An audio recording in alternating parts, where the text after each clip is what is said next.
আসলে এই দৃশ্যগুলো যদি আপনাদের মাঝে আমি উপস্থাপন না করি, হয়তো অনেক কিছু মিস হয়ে যাবে। এরকম ওয়েদার আর সামনে পাই কি বা না পাই সেটাও জানি না। তো আপনারা দেখেন বাতাসে কিভাবে দুলতেছে ধানগুলো, কি সুন্দর একটা পরিবেশ। আসলে আমার কিন্তু খুবই ভালো লাগতেছে। তো আপনাদের কাছে কেমন লাগতেছে জানাবেন একটু। আকাশের অবস্থা কিন্তু ভালো না, ওই দেখা যাচ্ছে বৃষ্টির অবস্থা, বৃষ্টির ভাব।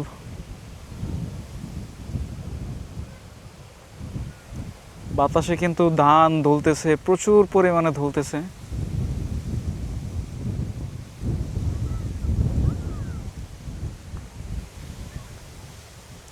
তো ভিউয়ার্স, আমি বেশিক্ষণ থাকতে পারবো না, হয়তো কিছুক্ষণের মধ্যেই বৃষ্টি চলে আসতে পারে। আকাশের অবস্থা খুবই ভয়াবহ।